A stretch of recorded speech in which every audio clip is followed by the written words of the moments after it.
Je suis particulièrement fier. Non seulement nous atteignons nos objectifs, et malgré le contexte qui était un défi permanent, nous avons dû faire face à beaucoup d'agitation médiatique, mais nos équipes sont restées concentrées sur les objectifs de livraison et nous avons atteint les résultats.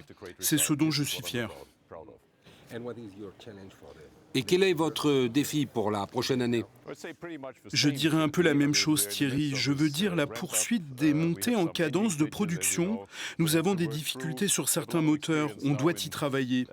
Mais maintenant, nous avons beaucoup d'expérience des crises de montée en cadence. On travaille étroitement avec le motoriste. On continue donc à chercher à comprendre. En même temps, on a besoin de tester les recherches selon notre politique interne. Parallèlement, on continue la numérisation toujours plus importante.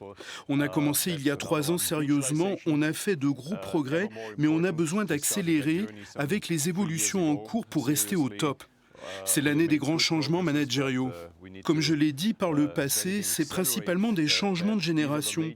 On a besoin de placer des jeunes talents de l'intérieur de l'entreprise, mais aussi pouvoir attirer des talents de l'extérieur.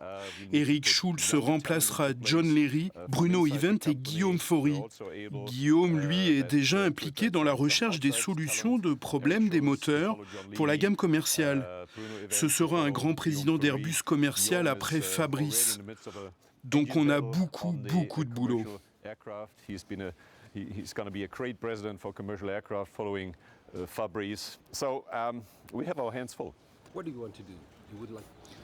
Que voulez-vous faire? Vous voudriez rester jusqu'à la fin de votre mandat ou le prolonger un petit peu pour préparer votre succession, préparer les gens à vous succéder?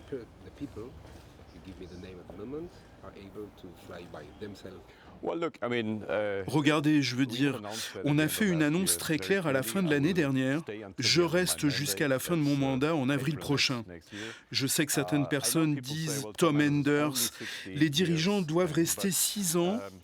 Si vous regardez combien je suis resté à la tête de ADS ou Airbus, ça fait quelque chose comme 14 ans. C'est très long. Il est temps pour moi de faire autre chose et de laisser la place aux jeunes générations, aux jeunes talents. Et je suis tout à fait sûr que parmi les collègues autour de moi, il y a des gens formidables qui pourront diriger l'entreprise avec autant de succès et même plus que ce que nous avons fait depuis 10 ans.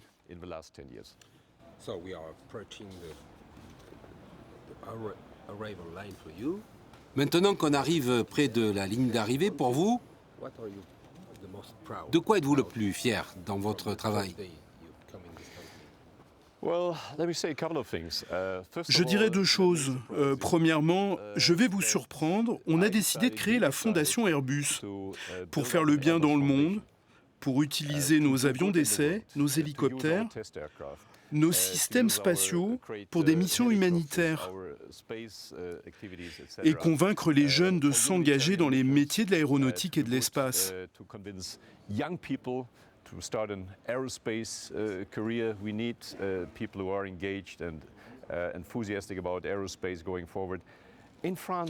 En France, en Allemagne, partout dans le monde, la Fondation Airbus est aujourd'hui active, aussi aux États-Unis, en Chine et en Inde.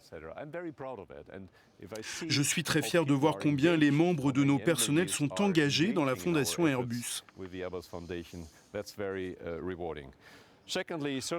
Deuxièmement, sans doute que la grande décision a été de faire le Neo il y a 7-8 ans. On n'a pas développé un nouvel avion, mais on a remotorisé l'avion existant. Si on regarde les chiffres, on voit bien qu'on économise beaucoup d'argent, qu'on aurait dû dépenser dans le développement.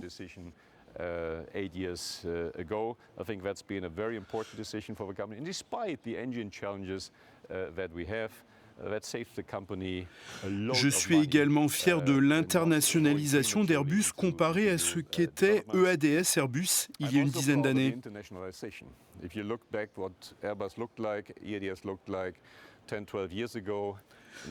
On a une chaîne d'assemblage à Tianjin, en Chine, avec autour d'autres activités et aussi des partenaires à Mobile en Alabama.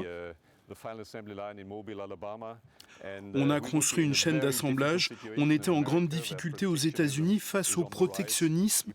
Si vous n'êtes pas américain, vous avez du mal à entrer sur le marché des avions à couloir central, qui aux États-Unis est le second marché mondial pour ce type d'avion.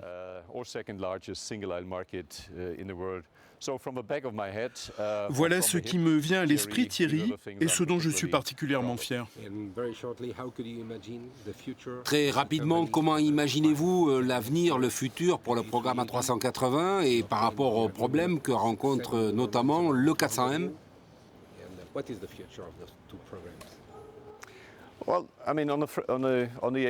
Sur l'A380, les récentes évolutions nous ont valu de nouvelles commandes. On doit sécuriser le programme avec des niveaux de production assez bas. On espère bien sûr pouvoir les augmenter avec quelques nouvelles commandes à l'horizon 2020-2025. Mais c'est beaucoup de temps et ce qui nous reste à faire dans les prochaines années avec le 380 n'est plus un souci. Nos équipes travaillent sur des améliorations et sur des campagnes commerciales. On verra ce qu'il en ressort. Sur l'A400M, c'est important pour moi d'annoncer aujourd'hui que le pire est derrière nous. Oui, nous devons faire face à de nouvelles obligations. Nous avons beaucoup mieux géré l'exposition au risque, mieux réduit l'exposition au risque, en ayant négocié avec les gouvernements partenaires pour reprofiler les bases du programme.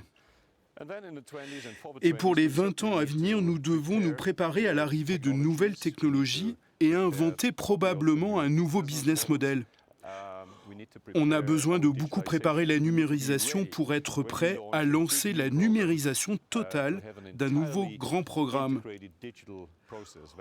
On travaille dur là-dessus, on fait de gros progrès, c'est en cours mais ça doit devenir nos priorités dans les années à venir. And that effort is ongoing, but that will be something that is a top priority in the coming years. Je dirais aussi pour terminer que nous travaillons très en profondeur pour faire des gains de rentabilité. Je suis sûr que dans l'avenir, la société sera bien meilleure.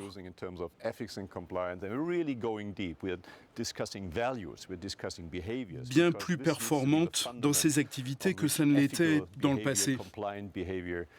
Is built, I'm sure that we will have a company that is a much better one and that has therefore a better acceptance in the business sphere than even before. Thank you very much. Thank you. Merci, Pleasure, c'est toujours as un always. plaisir.